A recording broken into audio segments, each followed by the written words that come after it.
Ngiyanibingelela babukela emakhaya, ngibingelelwa usitetelegu. Ngithi angibuyise i-update ngokwenzekile mayelana ne-case edlule noma mayelana nodaba esilwethuleliwe oludlule kwingonyuluka ngoLwesihlanu. Kwi-last episode sathola kukhona ubaba obehlukumeza umzukulu wakhe noma umkhulu obehlukumeza umzukulu wakhe. La ngavulwa icala sibe njengesitetelegu media-ke sesi-decide ukuthi njengoba sekuze kwaphumele obala nanobaba futhi eseze wajeza okuthile, asambe siyokwengeza ngaphezulu. Savula icala-ke lokuthi wahlukumeza umzukulu wakhe. Cha, bafike basivulela kahle e-police steshi, yonke into yahamba kahle. Sekuyothi-ke uma kukhona futhi enye update eyenzakalayo noma okunye okwenzakalayo emva kwala bese sibuya nakho.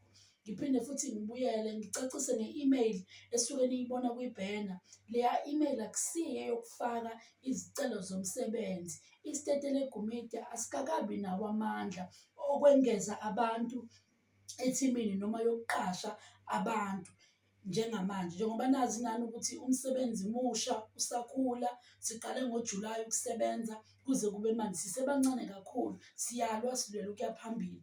Bese ngikhuluma ngalokhu kusehlakalele kokulahlekelwa noma kokuntshontshelwa i-equipment. Silahlekelwe kakhulu-ke thina njengesitetelegu media.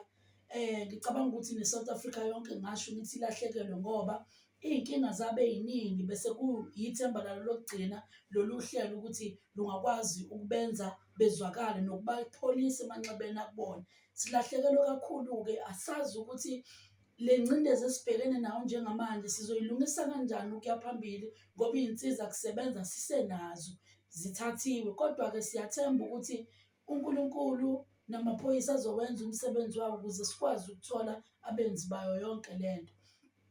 Kodwa lokho akusho ukuthi njengoba sekulahlekile iy'nsiza kusebenza zethu sekuwukuphela kwesitetelegu media. Sizozama ngako konke okusemandleni ethu ukuthi sinikhiphele umsebenzi. Ngephutha-ke noma okwenzekile-ke namhlanje asikwazanga ukuthola i-episode yanamhlanje yengilimalile. Ngaso futhi leso simo, isimo sibe ngaphezu kwamandla ethu sagcina singasakwazi ukushutha i-episode yengilimalile. Kodwa sizokuqikelela ukuthi ama-episode njengoba kuzolandela sizozama ngakho konke okusemandleni ukwakhipha. Sizozama futhi ukunilethela umsebenzi ukuthi izolunga nini le nkinga asikakabi nalo ulwazi, kodwa siyethemba ukuthi ayikho imvula enetha ingapheli. Nalezi iy'nkinga esibhekene nazo zisazonqobeka ngoba ibuhlungu lento eyenziwe ngumuntu naye ongaba nenkinga ngelinye lamalanga, ongadinga usizo olufana nalolu ngoba le show noma lo msebenzi bengasikho ukuthi ubuncedisa usitetelegu kuphela noma ube kuwusitetelegu efuna ukuziveza, kodwa bekuwusitetelegu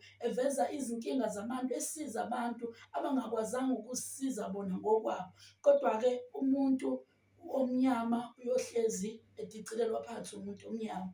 Ibuhlungu-ke lento ukuthi uthi uwedwa unomcabango omumbi, ube nomcabango omumbi wokulwa nesizwe sonke ngoba awulwanga nami. Yebo, wena ungathi uzwisa mina ubuhlungu noma ubuyisela mina emumva, kodwa kumele ukwazi ukuthi awuqedanga mina amandla noma awulimazanga inhliziyo yami kuphela, kodwa ulimaze inhliziyo yesizwe sonke.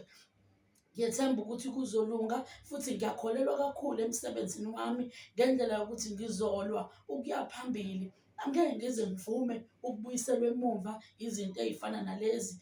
Konke kusengakhanya, ngizolwa ngako konke okusemandleni ukuthi icebo noma amathemba enu angashabalali ngalo msebenzi. Niqhubeke nisinike i-support, niseseke ngaso sonke isikhathi. Siyathembisa ukuthi thina njengesitetelegu media siyohlezi sinenzela iqiniso, nisibekezelele nje kulo lonke lolu hambo nilihambe.